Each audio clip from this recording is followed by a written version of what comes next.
Monsieur et Madame Racout sont cultivateurs, dans la trentaine. Ils ont 3 enfants. Ils possèdent 3 parcelles. Ils en cultivent 2. La 3e parcelle est cédée en location, car elle est trop éloignée. C'est un héritage de Madame. Le locataire est son frère. Avec l'argent de la rente de cette parcelle, Monsieur et Madame Racout achètent des intrants pour les 2 autres parcelles. Ils prennent une 3e parcelle en métayage et versent une rente en nature à sa propriétaire.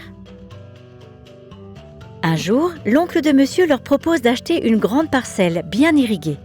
Il souhaite vendre et tient à ce que la parcelle reste dans la famille. Pour réunir la somme nécessaire à cet achat, monsieur et Madame Racout vendent la parcelle héritée par Madame. Ce sont les frères de Madame qui l'achètent. Les enfants ont grandi. Le fils a monté une activité de mototaxi. Les parents ont de l'épargne sous forme de zébus. Un jour, leur voisin doit vendre une parcelle en urgence pour financer les funérailles de son père. Monsieur et Madame Racout saisissent l'opportunité. Grâce à la trésorerie de leur fils et la vente de plusieurs zébus, ils achètent la parcelle. Un jour, le père de monsieur Racout tombe gravement malade. Pour rembourser les frais médicaux, la grande parcelle irriguée est cédée en location pendant 3 ans.